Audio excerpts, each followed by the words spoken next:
আসসালামু আলাইকুম সুপ্রিয় শিক্ষার্থী, আশা করি তোমরা সকলেই ভালো আছো। এই মুহূর্তে যেখান থেকে বসে এই ক্লাসের অনলাইন ক্লাস লাইভ ক্লাসে সংযুক্ত আছো সকলকে জানাই স্বাগত। আহ, এই ক্লাসটি মূলত উচ্চ মাধ্যমিক একাদশ শ্রেণীর অর্থনীতি বিষয়ের ক্লাস। আমরা অর্থনীতির ধারাবাহিক ক্লাস পরিচালনা করে আসছি। আজকে তারই ধারাবাহিকতায় আরও একটি নতুন ক্লাস তোমাদের এই রুটিনের আজকে প্রথম ক্লাস। তোমরা ইতিমধ্যে হয়তো জেনেছো যে তোমাদের সিলেবাসটাকে শর্ট করে দেওয়া হয়েছে। সেই জায়গাটায় আমি যতটুকু জানি 1 থেকে 4র্থ অধ্যায় এবং নবম ও দশম অধ্যায়, এই অধ্যায়গুলো তোমাদের পরীক্ষার সিলেবাস অন্তর্ভুক্ত থাকবে। তো সেই প্রেক্ষিতেই আমরা এই চ্যাপ্টারগুলোর ওপরেই ক্লাস পরিচালনা করব। ইতিমধ্যেই তোমাদের 1 থেকে 4 পর্যন্ত অধ্যায় ক্লাস হয়ে গিয়েছে, নবম ও দশম অধ্যায় বাকি আছে। তো আমি আজকে মূলত দশম অধ্যায় নিয়ে কথা বলবো, যেটি মূলত অর্থ, মুদ্রা ও ব্যাংক। দশম অধ্যায় তোমাদের যেটি রয়েছে মুদ্রা ও ব্যাংক। আমরা এখানে একটি ছবি দেখতে পাচ্ছি, তোমরা হয়তো অনেকেই ছবিটি চেনো। এটি ঢাকার শাপলা চত্বর মতিঝিলের, সেখানে আমরা বাংলাদেশ ব্যাংকের একটি ভবন দেখতে পাচ্ছি, যেটি আমাদের কেন্দ্রীয় ব্যাংক। তা আমরা মূলত এই চ্যাপ্টার জুড়েই মুদ্রা বা অর্থ এটি সম্পর্কে বিস্তারিত আলোচনা করব, পাশাপাশি ব্যাংক ব্যবস্থা নিয়েও আলোচনা করব। এই দুটো বিষয় কিন্তু অর্থনীতির খুবই গুরুত্বপূর্ণ দুটি বিষয়।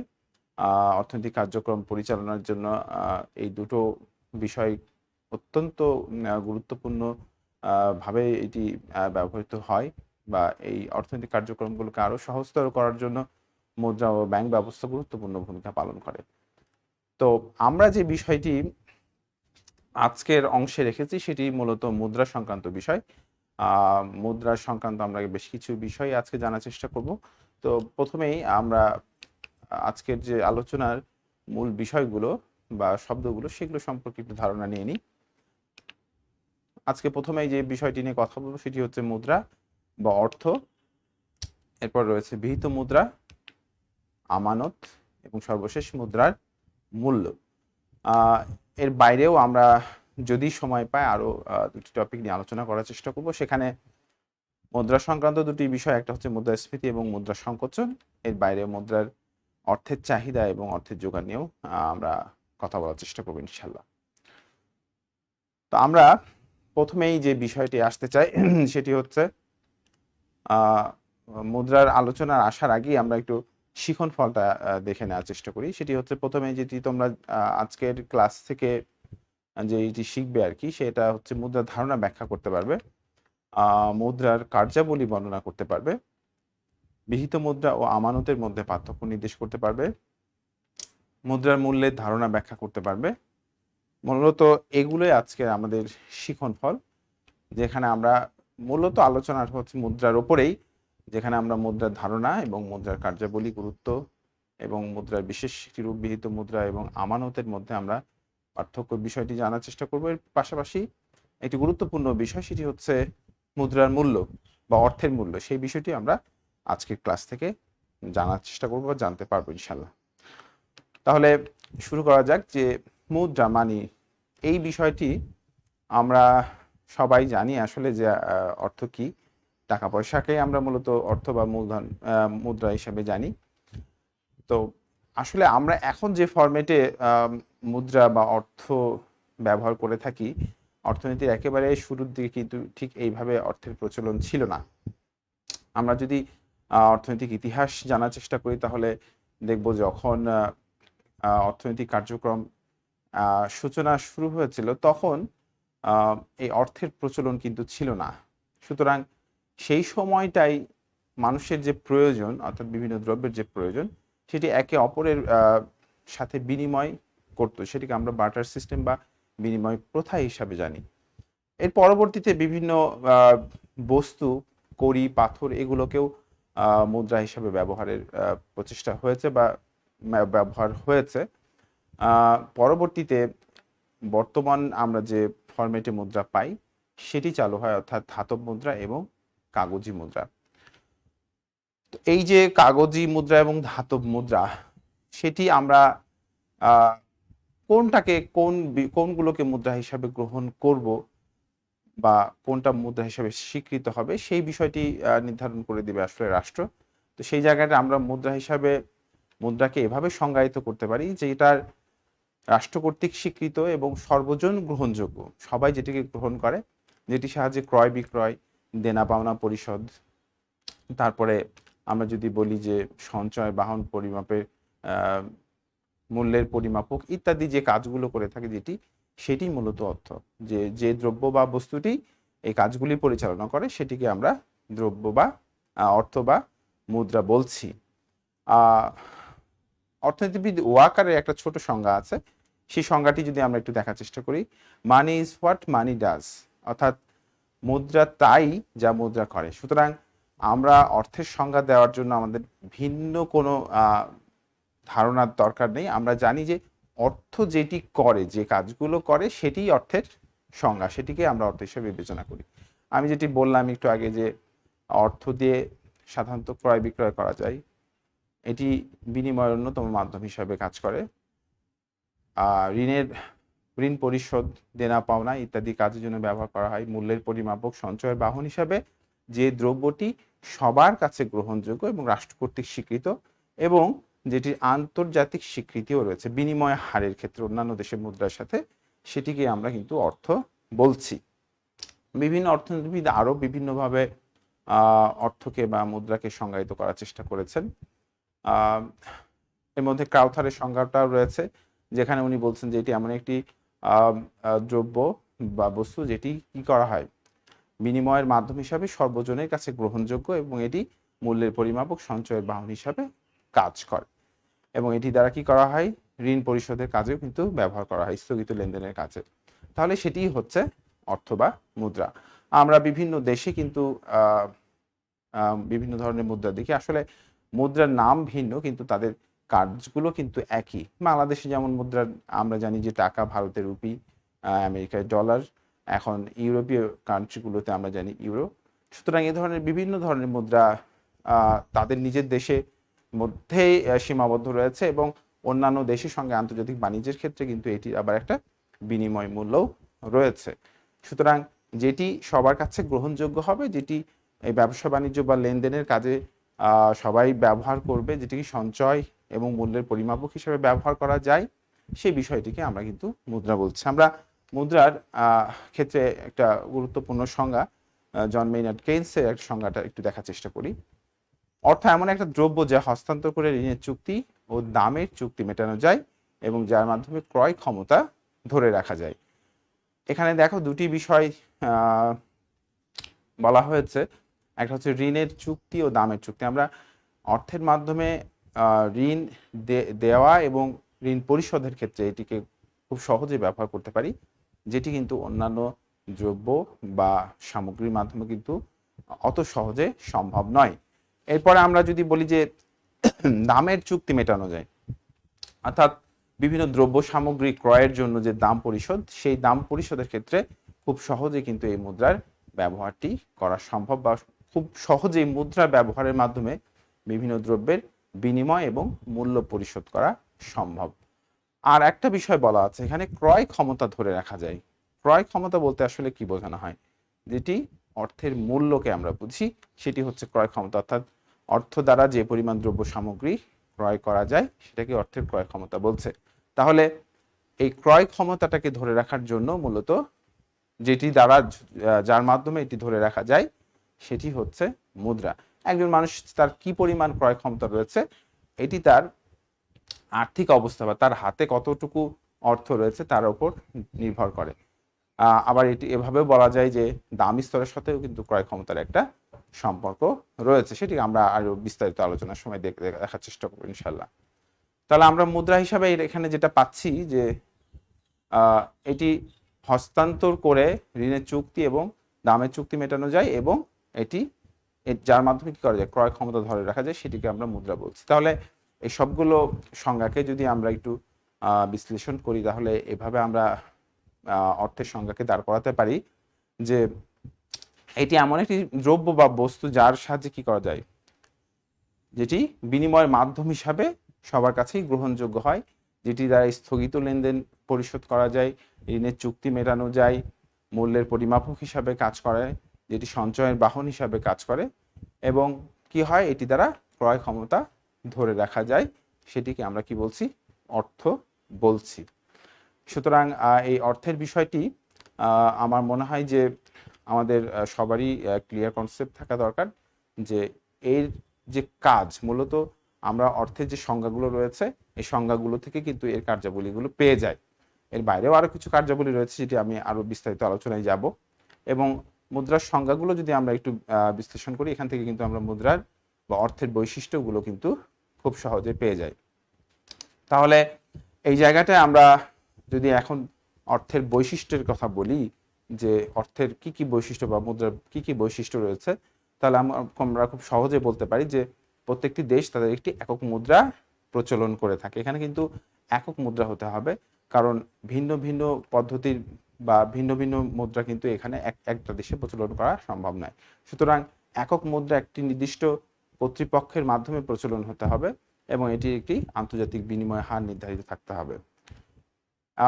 এছাড়া আমরা জানি যে মুদ্রা সেটি হচ্ছে যে বন্টনের কাজকে কিন্তু সহজ করে দেয়, এবং এটি কিন্তু এর কিন্তু উৎপাদন শক্তি যেটি সেটি কিন্তু রয়েছে। আমরা মুদ্রার কথা যদি বলতে চাই, যে এটি বিনিময়ের মাধ্যমকে সহজ করেছে, এবং এটি মূল্যের পরিমাপক এবং সঞ্চয়ের বাহন হিসাবে কিন্তু গুরুত্বপূর্ণ ভূমিকা পালন করে, এবং এটি সামাজিক মর্যাদা ও সামাজিক বন্ধনকেও ধরে রাখতে কিন্তু সহায়তা করে। এগুলোই মূলত আমরা মুদ্রার বৈশিষ্ট্য পেয়ে যাই মুদ্রার সংজ্ঞা থেকে। তাহলে আমরা মূলত এখান থেকেই মুদ্রার বৈশিষ্ট্য পেয়ে গেলাম। এরপর আমরা আসি মুদ্রার কার্যাবলীতে। মূলত আমরা এখানে দেখতে পাচ্ছি যে মুদ্রার কার্যাবলী তিনটি। একটি রয়েছে বাণিজ্যিক কার্যাবলী, সামাজিক কার্যাবলী, এবং আরেকটি হচ্ছে মনস্তাত্ত্বিক কার্যাবলী। মূলত অর্থের যে কাজ সেটি হচ্ছে বাণিজ্যিক কাজ, অর্থাৎ বাণিজ্য সংক্রান্ত যত ধরনের কাজ রয়েছে, ক্রয় বিক্রয়, উৎপাদন, বন্টন, বিনিময়, ভোগ, সব ক্ষেত্রে কিন্তু মুদ্রার প্রচলন রয়েছে, এবং মুদ্রা এই যে অর্থনৈতিক কার্যাবলী, এই অর্থনৈতিক কার্যাবলীর ক্ষেত্রে অর্থ বা মুদ্রা এটি কিন্তু বিস্ময়কর সংযোজন। এটির মাধ্যমে কিন্তু বাণিজ্যিক যে কার্যক্রমগুলো সেগুলো কিন্তু আরো অনেক বেশি সহজতর হয়েছে। তো সেই জায়গাটায় আমরা মূলত এই মুদ্রার কার্যাবলী আলোচনার ক্ষেত্রে এখানে বাণিজ্যিক কার্যাবলীকেই সবচাইতে বেশি গুরুত্ব দিব। এছাড়াও যে সামাজিক এবং মনস্তাত্ত্বিক কার্যাবলীগুলো রয়েছে সেগুলো সংক্ষেপে আলোচনা করার চেষ্টা করব। তা আমরা প্রথমেই আসি বাণিজ্যিক কার্যাবলী। এই জায়গাটা আমরা কার্যাবলীটাকে খুব সহজে দুই লাইনে প্রকাশ করার জন্য খুব সহজ একটি কথা আছে, যেটিকে আমরা একটু দেখি। Money is a matter of functions for a medium, A measure, A standard, A store. এইটিকে আমরা খুব সহজেই কিন্তু এই যে অর্থের যে বাণিজ্যিক কার্যাবলী, সেই বাণিজ্যিক কার্যাবলীকে এই দুই লাইনের মাধ্যমে খুব সহজেই প্রকাশ করতে পারি, যেখানে অর্থকে বলা হচ্ছে এমন একটি বিষয় যেটি কি হয়, এটি মাধ্যম হিসাবে, পরিমাপক হিসাবে, মান নিয়ন্ত্রক হিসাবে, এবং সঞ্চয়ের মাধ্যম হিসাবে কিন্তু ব্যবহার হয়। তাহলে আমরা প্রথমে যেই কার্যাবলীটি পাই সেটি হচ্ছে বিনিময়ের মাধ্যম। আমরা অর্থকে যদি চিন্তা করি এভাবে, যে অর্থ কেন তৈরি হলো বা অর্থের প্রচলন কেন হলো, তাহলে আমাদের মাথায় যে প্রথমেই বিষয়টি আসবে সেটি হলো বিনিময়ের মাধ্যম হিসাবে অর্থের প্রচলন হচ্ছে। এটি হচ্ছে অর্থের প্রথম এবং মৌলিক কাজ। আরো কাজগুলো রয়েছে, তবে সবার প্রথম কাজ কিন্তু এটি। বিনিময়কে সহজ করার জন্যই অর্থের প্রচলন হয়েছে। এছাড়াও আমরা যে অর্থের কার্যাবলীগুলো দেখি সেগুলো অর্থের আরো অন্যান্য অর্থের ক্ষেত্রে সবগুলোই গুরুত্বপূর্ণ কার্যাবলী, তবে এটি হচ্ছে প্রথম কার্যাবলী।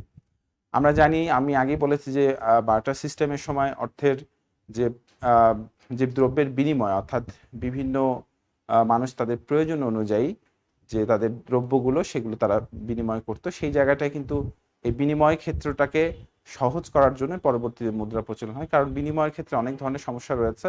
সেখানে কোনো একটি নির্দিষ্ট মান নির্ধারণ করা খুব কঠিন বিষয় ছিল, এবং দ্রব্যের ক্ষেত্রে বিনিময়ের ক্ষেত্রে অনেক ধরনের সমস্যা আমরা লক্ষ্য করি। সেই সমস্যা সমাধানের জন্যই বিনিময়ের মাধ্যমকে সহজ করার জন্যই অর্থের প্রচলন হয়, যার সাহায্যে আমরা যে কোনো দ্রব্যই সহজে যেমন অর্থে পরিবর্তন করতে পারি, আবার অর্থের সাহায্যে কিন্তু যে কোনো দ্রব্য যে কোনো সময় ক্রয় করতে পারি। ফলে এই যে দ্রব্যের বিনিময়, এইটা কিন্তু খুব সহজ হয়ে গিয়েছে অর্থের প্রচলনের মাধ্যমে। এরপর এটি একটি গুরুত্বপূর্ণ বিষয় হচ্ছে, কাজ হচ্ছে বাণিজ্যিক কার্যাবলী অর্থে, সেটি হচ্ছে মূল্যের পরিমাপক।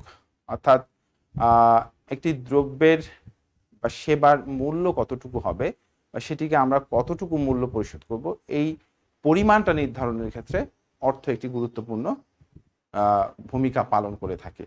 যেমন আমরা এখন একটি কলমের দাম 5 টাকা বলছি, কিন্তু এই কলমের দামটি আমরা যদি অর্থের প্রচলন না থাকতো, অন্য দ্রব্যের বিনিময়ে যদি সেটিকে পেতে হতো, তাহলে এটিকে আমরা কিভাবে এর মূল্যটা নির্ধারণ করতাম, সেটি কিন্তু অনেক কঠিন বিষয় ছিল।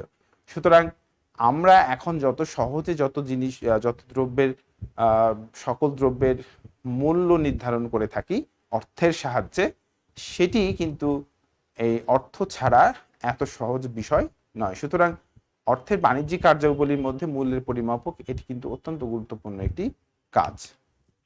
এরপরে রয়েছে স্থগিত লেনদেনের মান। স্থগিত লেনদেন বলতে আসলে ভবিষ্যৎ লেনদেনকে বোঝানো হচ্ছে, যেখানে আমরা ঋণ প্রদান এবং ঋণ পরিশোধের বিষয়টিকে বুঝে থাকি। সেই জায়গাটায় কাউকে ঋণ দেওয়া এবং সেটা পরবর্তীতে ফেরত পাওয়ার ক্ষেত্রে এই অর্থটা গুরুত্বপূর্ণ ভূমিকা পালন করে। কারণ অন্যান্য দ্রব্যের মূল্য কিন্তু অস্থিতিশীল, যে কোনো সময় পরিবর্তন হতে পারে, কিন্তু অর্থের মূল্য এটি কিন্তু সহজে পরিবর্তনশীল নয়। ফলে এটির সাহায্যে খুব সহজেই স্থগিত লেনদেন এটি করা সম্ভব বা এটির মান নির্ধারণ করা সম্ভব।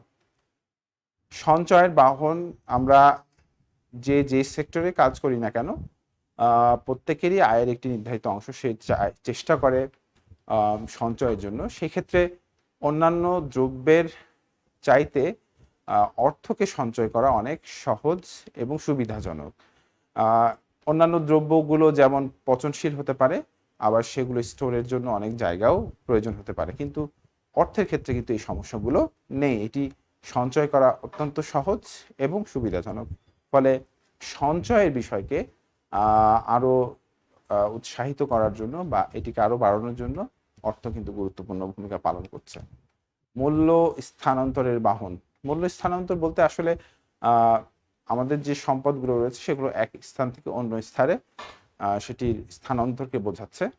সেক্ষেত্রে আমরা যে আমাদের অস্থাবর সম্পদ রয়েছে সেগুলোকে আমরা অনেক সময় কিন্তু এক স্থান থেকে অন্য স্থানে সেটিকে মুভ করাতে সক্ষম হই না। তো সেক্ষেত্রে মূল্যের সাহায্যে কিন্তু এই ধরনের সম্পদগুলোকে খুব সহজে এক স্থান থেকে অন্য স্থানে এটিকে স্থানান্তর করা সহজ হয়ে যায়। ঋণের ভিত্তি।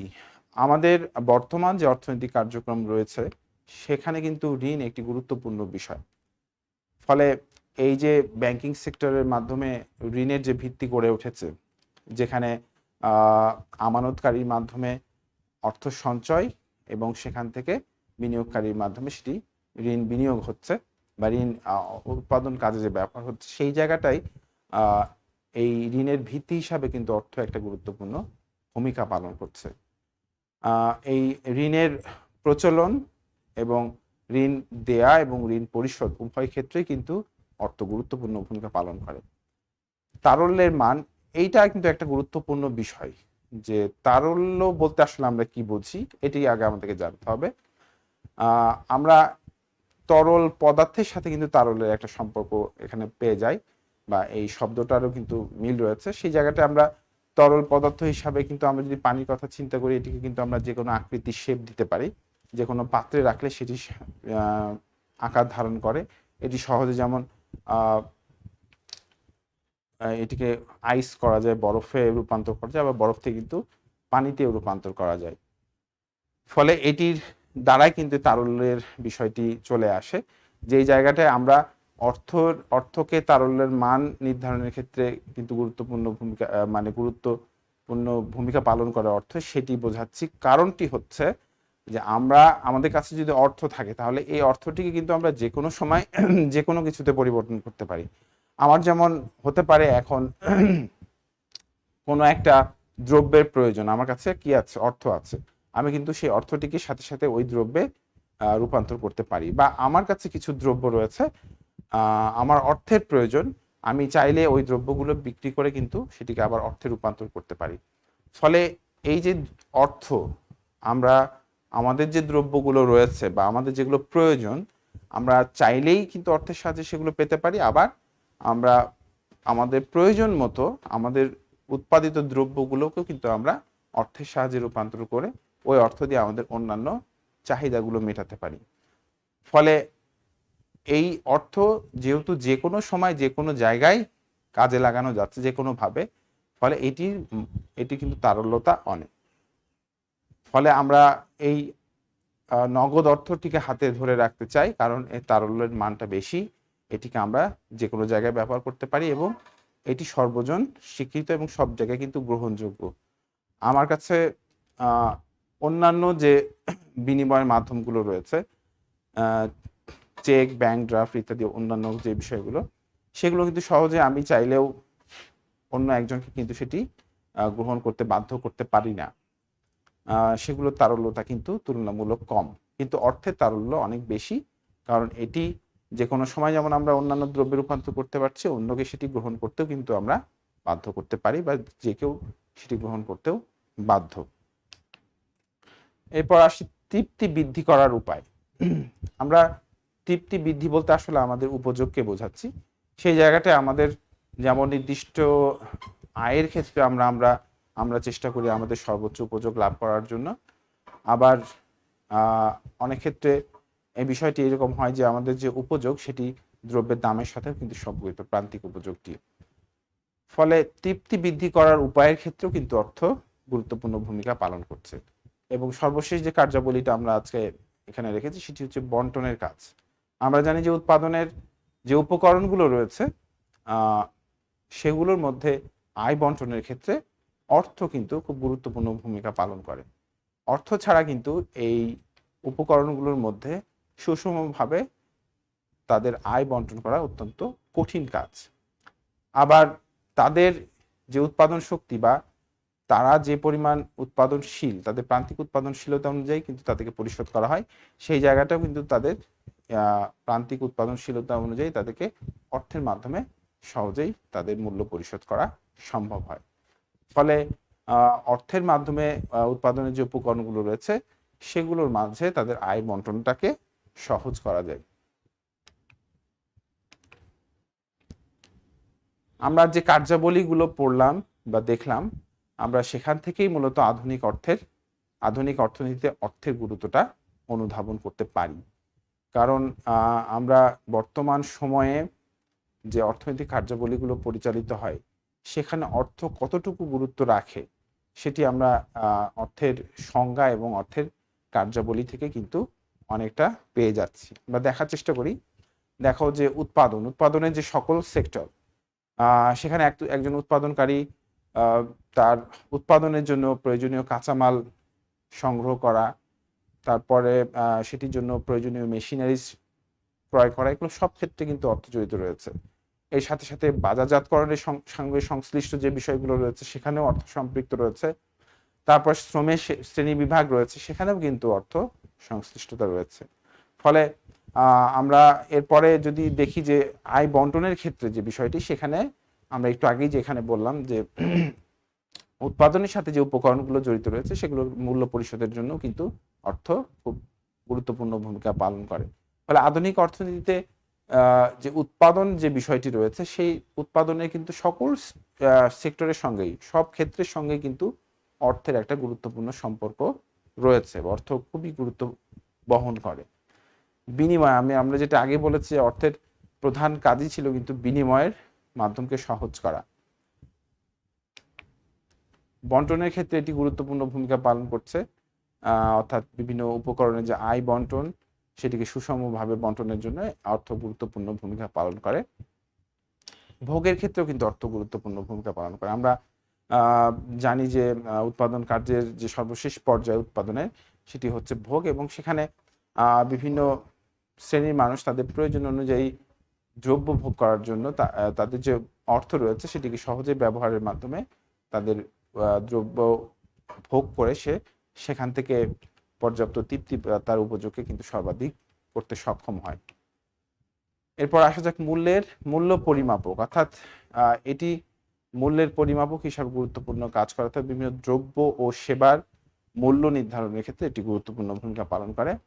সঞ্চয়ের সুবিধা, অর্থাৎ আধুনিক অর্থনীতিতে সঞ্চয় এটি একটি গুরুত্বপূর্ণ বিষয়, কারণ সঞ্চয় যত বাড়বে বিনিয়োগও তত বেশি হবে। সেক্ষেত্রে সঞ্চয় সুবিধার ক্ষেত্রে অর্থ কিন্তু গুরুত্বপূর্ণ ভূমিকা পালন করছে। ঋণের সুবিধার ক্ষেত্রেও কিন্তু অর্থ গুরুত্বপূর্ণ ভূমিকা পালন করে, কারণ ঋণ প্রদান এবং ঋণ পরিশোধ উভয় ক্ষেত্রে কিন্তু অর্থ একটি গুরুত্বপূর্ণ বিষয়। ব্যবসা বাণিজ্যের ক্ষেত্রে আমরা ব্যবসা বাণিজ্যের যে প্রসার লক্ষ্য করছি বর্তমান সময়ে, সেটি হোক দেশের ভেতরে বা দেশের বাইরে, প্রত্যেক ক্ষেত্রে কিন্তু অর্থ ব্যবসা বাণিজ্যটিকে আরো বেশি সম্প্রসারিত করছে। সেটির দেশের অভ্যন্তরে যেমন বিনিময়ের ক্ষেত্রে অর্থাৎ দ্রব্য ক্রয় বিক্রয়ের ক্ষেত্রে, পাশাপাশি দেশের বাইরে আমদানি রপ্তানির ক্ষেত্রেও কিন্তু অর্থ প্রধান নিয়ামক হিসাবে কাজ করে। মূল্য হস্তান্তরের ক্ষেত্রে, অর্থাৎ আমাদের যে প্রয়োজনীয় সম্পদ যেগুলোকে আমরা স্থানান্তর করতে চাই, সেটি আমাদের স্থাবর অস্থাবর সম্পত্তি হতে পারে, বা আমাদের বিনিয়োগের যে বিষয়গুলো রয়েছে সেখান থেকে আমি একটা ক্ষেত্রে বিনিয়োগ থেকে অন্য ক্ষেত্রে যদি বিনিয়োগ করতে চাই, সেখান থেকেও আমার যে সম্পদগুলো রয়েছে সেগুলোকে আমি স্থানান্তর করতে পারি সহজে মূল্যের মাধ্যমে। রাষ্ট্রীয় অর্থনৈতিক কার্যাবলীর ক্ষেত্রে, রাষ্ট্রীয় যে অর্থনৈতিক কার্যাবলীগুলো রয়েছে, আমরা বাজেটের কথা বলতে পারি, রাজস্বের কথা বলতে পারি, সরকারি আয় ব্যয়, অর্থাৎ সকল ক্ষেত্রেই সবগুলোই কিন্তু অর্থের মাধ্যমেই নির্ধারণ করা হয়ে থাকে, যেটি রাষ্ট্র খুব গুরুত্ব সহকারে এই কার্যক্রমগুলো পরিচালনা করে, এবং প্রত্যেক ক্ষেত্রে কিন্তু অর্থ একটি গুরুত্বপূর্ণ নিয়ামক বা ভূমিকা পালন করে থাকে। আমাদের আজকের আলোচনার যে দ্বিতীয় টপিকটি ছিল সেটি হচ্ছে বিহিত মুদ্রা এবং আমানত, এবং এই দুটির মধ্যে পার্থক্য। আমরা বিহিত যে মুদ্রার কথা বলছি, আসলে আমরা বিহিত মুদ্রা বলতে কি বুঝি? আমরা যদি খুব সহজভাবে বুঝতে চাই তাহলে এটিকে এভাবে বলা যায় যে আমাদের যে অর্থগুলোর প্রচলন রয়েছে, অর্থাৎ যে নোটগুলো রয়েছে আমরা যেগুলো সচরাচর বিভিন্ন দ্রব্য ক্রয় বিক্রয়ের ক্ষেত্রে ব্যবহার করে থাকি, সেগুলোকেই বিহিত মুদ্রা বলে।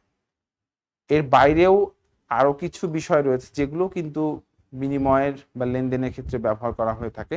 সরাসরি বিনিময়ের ক্ষেত্রে ব্যবহার না করা হলেও বিভিন্ন ধরনের লেনদেন বা দেনা পরিশোধের জন্য ব্যবহার করা হয়ে থাকে। সেগুলোকে আমরা সেগুলো হচ্ছে চেক, তারপরে ব্যাংক ড্রাফট, তারপরে বিভিন্ন ধরনের বন্ড, এগুলো কিন্তু এগুলো যে কাউকে কিন্তু আমি গ্রহণ করতে বাধ্য করতে পারি না। এগুলো সরাসরি মুদ্রা হিসাবে কাজ না করলে এগুলো প্রায় মুদ্রা, অর্থাৎ মুদ্রার কাছাকাছি, যেগুলোকে আমি অনেক ক্ষেত্রেই যেমন বিভিন্ন দ্রব্য ক্রয়ের ক্ষেত্রে চেক প্রদান করা যেতে পারে, সেটিও একটা বিনিময়ের মাধ্যম হয়। এছাড়া অন্যান্য যে লেনদেনের ক্ষেত্রে বিভিন্ন ধরনের ব্যাংক ড্রাফট বা বন্ডেও কিন্তু ব্যবহার হয়ে থাকে। তো সেগুলো ব্যবহার হলেও কিন্তু এগুলো অর্থের মতো অত বেশি তরল না বা তারল্যতা নেই। এইটিকে বলা হয় প্রায় মুদ্রা বা ঐচ্ছিক মুদ্রা। এটি আমি চাইলে গ্রহণ করতে পারি, আবার নাও পারি, অর্থাৎ এটিকে গ্রহণ করার ক্ষেত্রে আমাকে বাধ্য করা যাবে না। কিন্তু বিহিত মুদ্রা হিসেবে আমরা যেই নোটগুলোর প্রচলন দেখি বা রয়েছে, সেগুলো কিন্তু সকলেই গ্রহণ করতে বাধ্য বিভিন্ন লেনদেনের ক্ষেত্রে বা বিনিময়ের ক্ষেত্রে। তাহলে আমরা যে অর্থগুলো, যে নোটগুলো প্রচলন আমাদের রয়েছে, সেগুলোকে আমরা বিহিত মুদ্রা হিসেবে গণ্য করে থাকি। এই বিহিত মুদ্রার মধ্যে আবার দুই ধরনের বিষয় রয়েছে। একটি হচ্ছে অসীম বিহিত মুদ্রা। অসীম বিহিত মুদ্রা বলতে আমরা এটিকে এভাবে বলা যায় বিষয়টিকে, যে কোনো অ্যামাউন্টের মূল্য পরিশোধের জন্য যেটি ব্যবহার করা হয় বা যে নোটগুলো ব্যবহার হয়, সেগুলোকে আমরা অসীম বিহিত মুদ্রা হিসেবে বলছি। যেমন আমাদের দেশে বর্তমানে 1 টাকার নোট নেই, 2 টাকা নোট থেকে আমাদের 1000 নোট, 1000 টাকার নোট পর্যন্ত প্রচলিত রয়েছে। এর পাশাপাশি আমাদের কিছু কয়েন রয়েছে। তবে এখানে আমরা যে ধাতব মুদ্রা সেগুলোকে অসীম বিহিত মুদ্রা হিসেবে গণ্য করতে পারি না। তারপরে আমাদের 2 টাকা 5 টাকার নোটকেও আমরা ওইভাবে অসীম মুদ্রা, বিহিত মুদ্রা হিসেবে গ্রহণ করতে বলতে পারি না।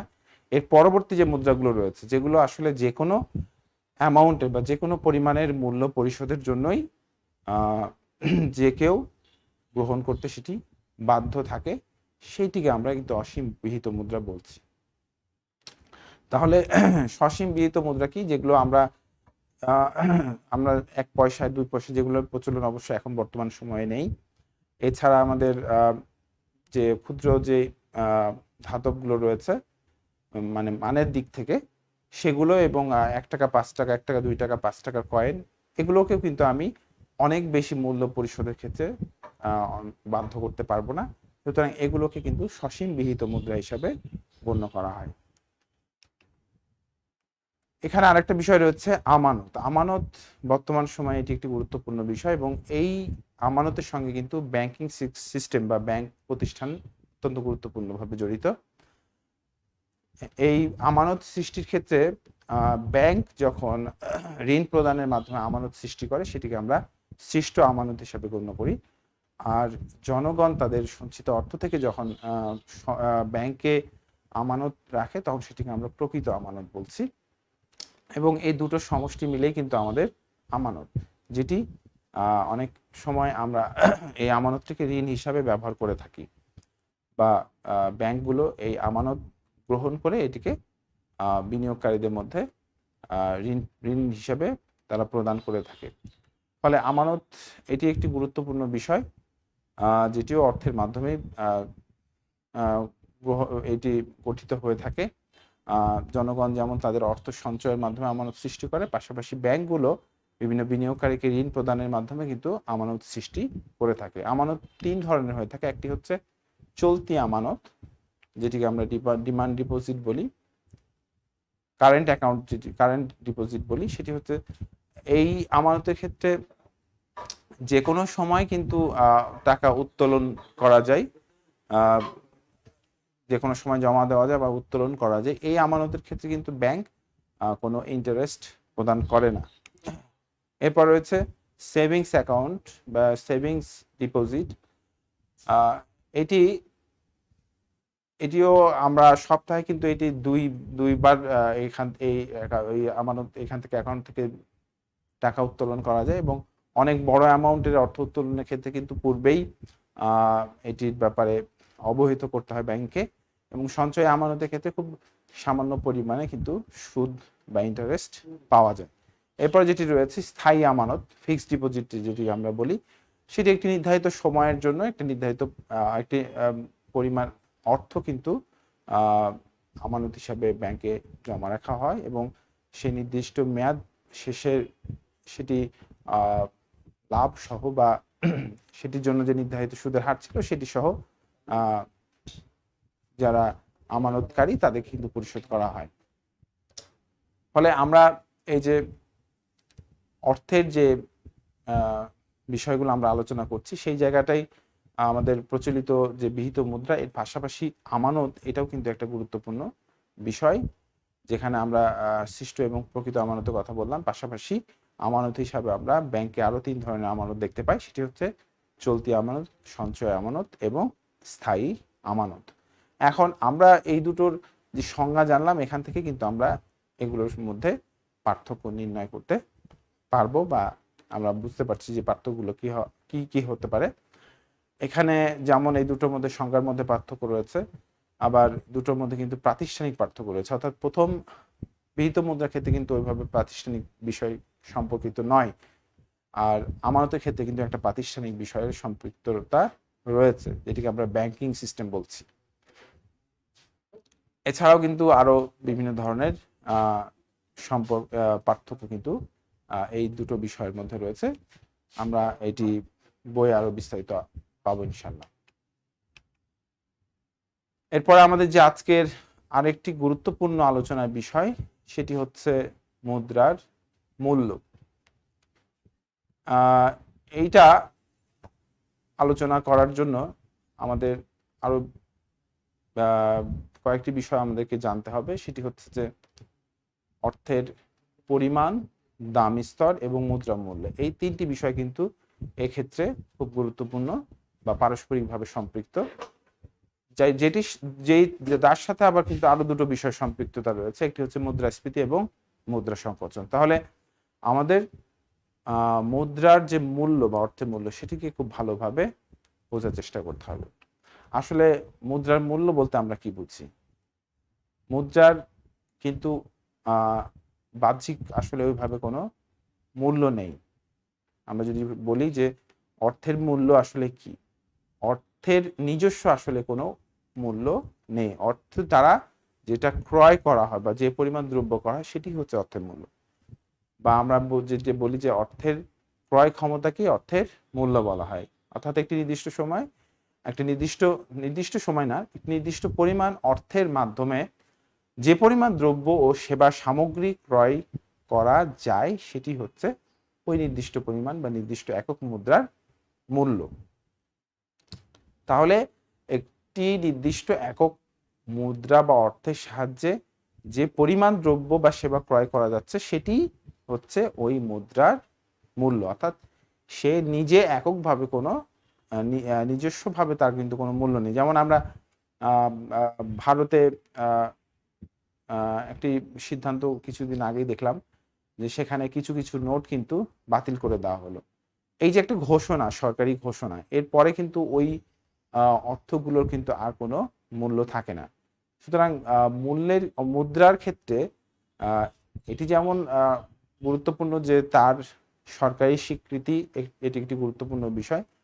পাশাপাশি এটি স্বীকৃতিটা উঠে গেলে এটি দিয়ে আসলে আর অন্য কোনো কিছু সম্ভব নয়, বা এটির আর অন্য কোনো মূল্য থাকে না।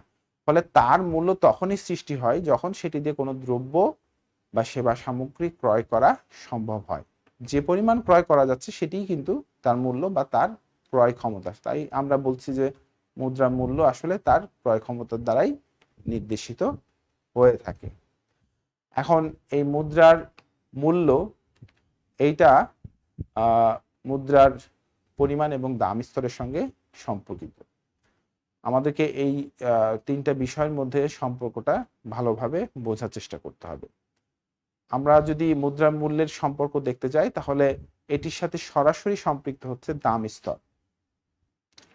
দাম স্তর যদি বেড়ে যায় তাহলে মুদ্রার মূল্য কিন্তু হ্রাস পাবে, আর দাম স্তর কমে গেলে মুদ্রার মূল্য বৃদ্ধি পাবে।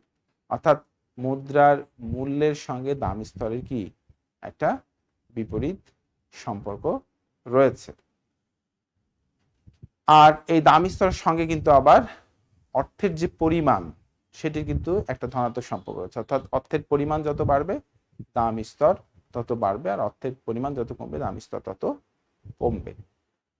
তাহলে আমরা যখন আমি এখানে অর্থের পরিমাণকে এই জন্য নিয়ে আসছি, আমরা এরপরে অর্থের পরিমাণ তত্ত্ব যখন আলোচনা করব তখন কিন্তু এই তিনটার মধ্যে একটা সম্পর্ক আমরা পেয়ে যাব, যে কারণে আমরা এই মুদ্রার মূল্য আলোচনার ক্ষেত্রে কিন্তু আমি এই প্রসঙ্গটাকে নিয়ে আসছি, অর্থের পরিমাণটাকে। তাহলে অর্থের পরিমাণ বাড়লে কিন্তু দাম স্তর বাড়বে, আর দাম স্তর বাড়লে কিন্তু মুদ্রার মূল্য কমে যাবে। আর অর্থের পরিমাণ কমলে দাম স্তর কমবে কিন্তু অর্থের মূল্য বাড়বে। তাহলে এখানে খুব সহজ সম্পর্ক, অর্থের পরিমাণের সাথে দাম স্তরের ধনাত্মক সম্পর্ক, আর দাম স্তরের সাথে মুদ্রার মূল্যে কিন্তু ঋণাত্মক সম্পর্ক। আমরা এই যে ঋণাত্মক সম্পর্ক, এটিকে আরেকটু সহজভাবে যদি আমি বুঝতে চাই, যেমন ধরো যে এখন বর্তমান সময়ে 50 টাকায় 1 কেজি চাল পাওয়া যাচ্ছে, কিন্তু যদি এই চালের দাম 2 দিন বা 3 দিন পরে কি হয় 60 টাকা হয়, তাহলে কি হলো, এটির দাম বেড়ে গেল। দাম বেড়ে গেলে কি হবে, মুদ্রার মূল্য কিন্তু এখানে কমে যাচ্ছে। কিভাবে কমছে? কারণ আমি আগে 50 টাকায় যে পরিমাণ চাল ক্রয় করতে পারতাম, এখন কিন্তু 50 টাকায় আর সে পরিমাণ চাল ক্রয় করা সম্ভব হচ্ছে না। অর্থাৎ ওই 1 কেজির যদি আমি চাল ক্রয় করতে চাই তাহলে কিন্তু আমাকে আরো 10 টাকা অতিরিক্ত খরচ করতে হচ্ছে। তাহলে এই দাম স্তর বেড়ে যাওয়ার কারণে কিন্তু মুদ্রার মূল্য হ্রাস পাচ্ছে। অর্থাৎ ওই একই পরিমাণ অর্থ দিয়ে আমি আগের তুলনায় কম পরিমাণ দ্রব্য সামগ্রী ক্রয় করতে পারছি। তাহলে যখন আমরা এই ধরনের অর্থের দামি স্তরের সঙ্গে যখন এই মুদ্রার মূল্যের যে সম্পর্কটা দেখব, তখনই আমরা মূলত এই মুদ্রার মূল্যটা কিভাবে নির্ধারিত হচ্ছে দামি স্তরের সাথে সেটি আমরা বুঝতে পারবো। আমরা যেটাকে আগেই বললাম যে মুদ্রার মূল্য এটি মূলত ক্রয় ক্ষমতাকে নির্দেশ করছে, আমরা যে পরিমাণ দ্রব্য সামগ্রী ক্রয় করতে পারি। তাহলে আগের তুলনায় যদি বর্তমানে একই পরিমাণ অর্থ দিয়ে কম পরিমাণ দ্রব্য সামগ্রী ক্রয় করতে পারি, তাহলে সেক্ষেত্রে মুদ্রার মূল্য হ্রাস পাবে। আর যদি বেশি পরিমাণ দ্রব্য সামগ্রী ক্রয় করতে পারি, অর্থাৎ দ্রব্য মূল্য কমে যাওয়ার কারণে, তাহলে সেক্ষেত্রে মুদ্রার মূল্য বৃদ্ধি পাবে। বিষয়টিকে আমরা কিন্তু এভাবে সমীকরণের সাহায্যে কিন্তু দেখাতে পারি, যেখানে আমরা লিখতে পারি মুদ্রার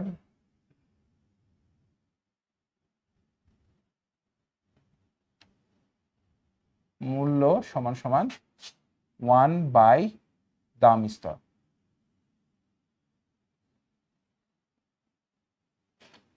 আমরা এটিকে সাংকেতিক হিসাবে ভিএম ইকুয়াল টু 1/পি লিখি। এটা হচ্ছে ভ্যালু অফ মানি, মুদ্রার মূল্য, এটি হচ্ছে দাম স্তর।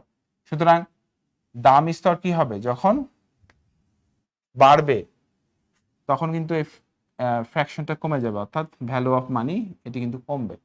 আর দাম স্তর যখন কি হবে? কমবে, তখন এটা বাড়বে। তাহলে দাম স্তরের সাথে এটি সম্পর্ক রয়েছে, ভ্যালু অফ মানি, যেখানে আমরা বলছি দাম স্তর বাড়লে কি হবে? ভ্যালু অফ মানি কমবে, আর দাম স্তর কমলে ভ্যালু অফ মানি, মুদ্রার মূল্য বাড়বে। এই যে বিষয়টা, সেটাকে আমরা কিন্তু চিত্রের সাহায্যেও দেখাতে পারি। আমরা একটু চিত্রটা দেখে নেই।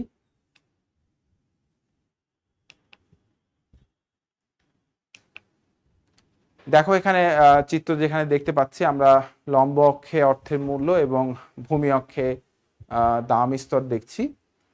যেখানে আমরা যেখানে দেখতে পাচ্ছি যে যখন দাম স্তর P1, তখন ভ্যালু অফ মানি বা অর্থের মূল্য সেটি VM1, অর্থাৎ এটির পরিমাণ বেশি। এখন দাম বৃদ্ধি পেয়ে যদি P1 থেকে P2 হয়, তাহলে কিন্তু অর্থের মূল্য সেটি হ্রাস পেয়ে VM2-তে আসবে।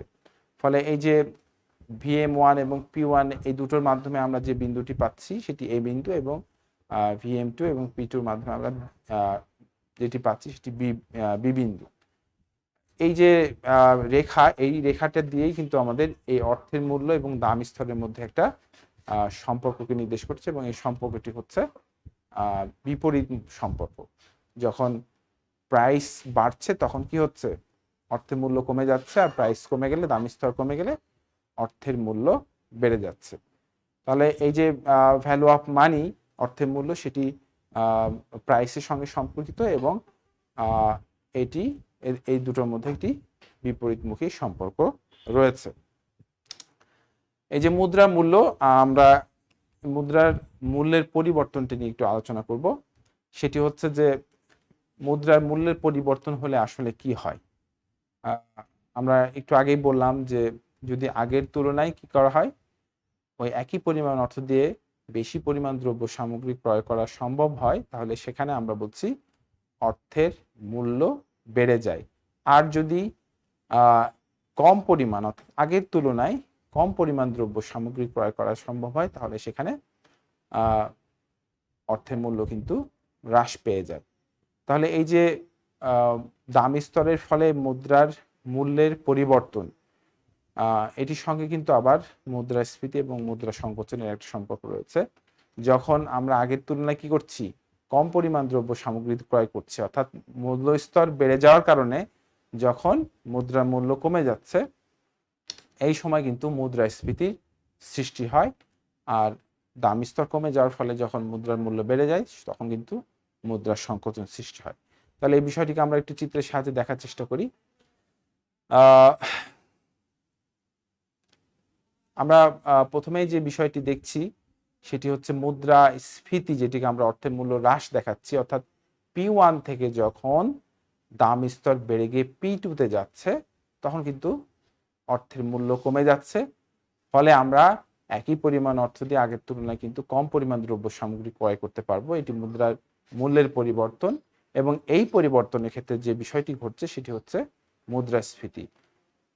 এক্ষেত্রে আমাদের কিন্তু ক্রয় ক্ষমতা হ্রাস পাচ্ছে, ফলে আমরা অর্থাৎ দাম বৃদ্ধি পাওয়ার কারণে ক্রয় ক্ষমতা হ্রাস পাচ্ছে, এবং এর ফলে কিন্তু যে মুদ্রাস্ফীতি সেই বিষয়টি হচ্ছে। আমরা মুদ্রাস্ফীতির সংজ্ঞাতে বিষয়টি জানতে পারবো যে আসলে মুদ্রাস্ফীতির সংজ্ঞার মধ্যে যেটি বলা হয় যে দ্রব্যমূল্যের ক্রমাগত বৃদ্ধি বা ক্রয় ক্ষমতার হ্রাস, এই বিষয়টিকে আমরা কিন্তু মুদ্রাস্ফীতি বলছি, যেটি আমরা কিন্তু এই অর্থের মূল্যের যে পরিবর্তন সেখান থেকেও আমরা পেয়ে যাই, যেখানে দাম স্তর বাড়ছে এবং অর্থের মূল্য হ্রাস পাচ্ছে, এক্ষেত্রে আমাদের মুদ্রাস্ফীতি ঘটছে।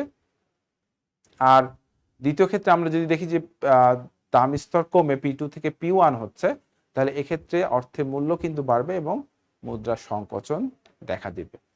তাহলে আমরা মুদ্রার মূল্য এই বিষয়টিকে এই যে চিত্র দুটো দিয়ে আমরা কিন্তু সহজে ব্যাখ্যা করতে পারি। এছাড়াও আমি যে সমীকরণটি দেখালাম সেখান থেকেও কিন্তু আমরা সহজে কিন্তু মুদ্রার মূল্যের যে বিষয়টি, অর্থাৎ মুদ্রার মূল্য এবং মুদ্রার মূল্যের পরিবর্তন, এই দুটোকে সহজে ব্যাখ্যা করতে পারি। তাহলে আমরা এর সঙ্গে যে সম্পর্কিত দুটো বিষয়, যেটিকে আমরা মুদ্রাস্ফীতি এবং মুদ্রা সংকোচন বলছি, এই দুটো বিষয় সম্পর্কে আমরা একটু সংক্ষেপে ধারণা দিয়ে দিই। সেটি হচ্ছে মুদ্রাস্ফীতি, আমি যেটি আগে বললাম যে যখন দ্রব্যের মূল্য বৃদ্ধি পায় এবং এক্ষেত্রে অর্থের মূল্য যখন হ্রাস পায়, সেটিকে আমরা মুদ্রা, অর্থাৎ সেক্ষেত্রে যে ঘটনাটি ঘটছে সেটি হচ্ছে মুদ্রাস্ফীতি ঘটছে। এখন একটি দেশে মুদ্রাস্ফীতি ঘটলে কি হয়, কি ধরনের পরিবর্তন হয় বা কি সমস্যা হয়? মূলত আমরা যদি খুব সহজে এবং সংক্ষেপে এটিকে ব্যাখ্যা করতে চাই, তাহলে এভাবে বলতে পারি যে উৎপাদনকারী যারা, তারা কিন্তু এই মুদ্রাস্ফীতির ফলে লাভবান হয়, আর যারা ভোগকারী তারা কিন্তু ক্ষতিগ্রস্ত হয়। আমরা সরাসরি আমরা এইভাবে বিষয়টিকে ব্যাখ্যা করতে পারি যে যারা বিনিয়োগকারী তারা লাভবান হবে, উৎপাদনকারী লাভবান হবে। কেন লাভবান হবে? কারণ এক্ষেত্রে দ্রব্যের মূল্য বাড়বে, ফলে তাদের মুনাফা বাড়বে। আবার এক্ষেত্রে আরো একটা গুরুত্বপূর্ণ বিষয় কাজ করে, সেটি হচ্ছে কর্মসংস্থানও কিন্তু বাড়ে।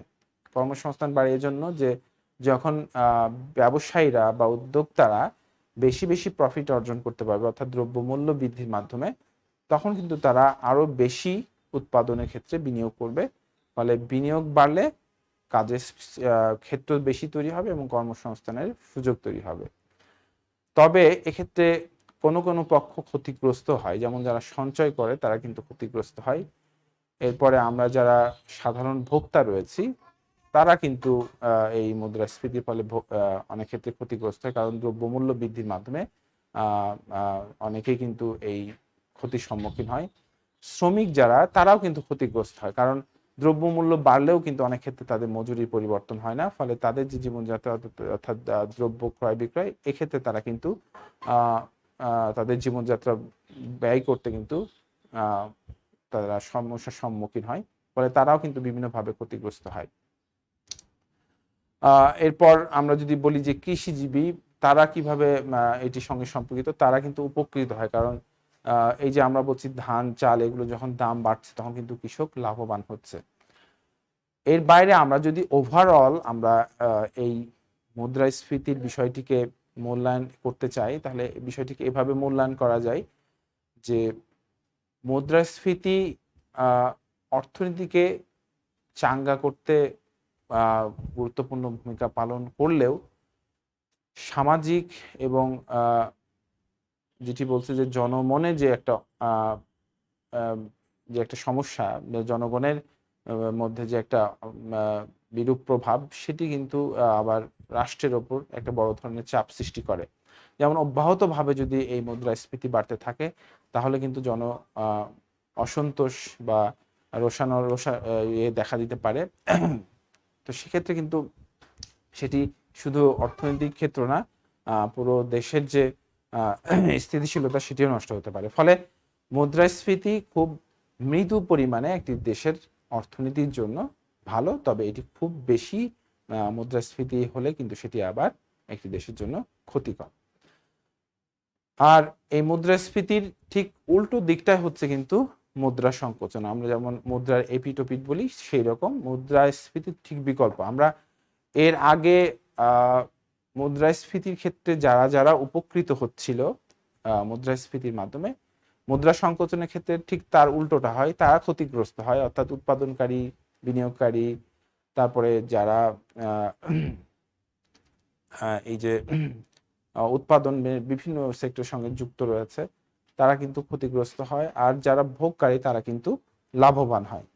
ফলে এই মুদ্রাস্ফীতি বা মুদ্রা সংকোচন কোনোটাই কিন্তু অতিরিক্ত মাত্রায় কোনো দেশের জন্যই সুখকর নয়। সেটিকে নিয়ন্ত্রিত মাত্রায় রেখে কিন্তু অর্থনীতি পরিচালনা করলে, অর্থনীতি পরিচালিত হলে একটা দেশের অর্থনীতি খুব ভালোভাবে পরিচালিত হতে পারে, বা সেটির মাধ্যমে আরো বেশি আমরা বলি যে অর্থনৈতিক যে উন্নয়ন, সেই বিষয়টা ত্বরান্বিত হয়। তবে সেক্ষেত্রে মুদ্রা সংকোচনের বিষয়টিকে গুরুত্ব দেওয়া হয় না। মুদ্রাস্ফীতি এই বিষয়টিকে মৃদু পরিমাণে যদি রেখে অর্থনৈতিক কার্যক্রম পরিচালনা করা যায় বা অর্থনীতি পরিচালিত হতে পারে, তবে সেটি উৎপাদনকে বেশি প্রভাবিত করে বা কর্মসংস্থান সৃষ্টিতে সহায়তার মাধ্যমে একটি দেশের অর্থনীতির চালিকা শক্তিকে এটি বৃদ্ধি করতে সক্ষম হয়। তাহলে আজকের যে আলোচনা সেটি এখানেই সমাপ্ত করছি। এর পরবর্তীতে আমরা অর্থের যে পরিমাণ তত্ত্ব এবং অর্থের চাহিদা ও যোগান, এই বিষয়গুলো নিয়ে আলোচনা করব। পাশাপাশি ব্যাংকিং যে সেক্টর রয়েছে, ব্যাংকিং সিস্টেম, সেটা নিয়ে আলোচনা করার চেষ্টা করব। তাহলে আজকের মতো এখানেই শেষ করছি। সকলকে ধন্যবাদ। সবাই ভালো থাকবে। আসসালামু আলাইকুম।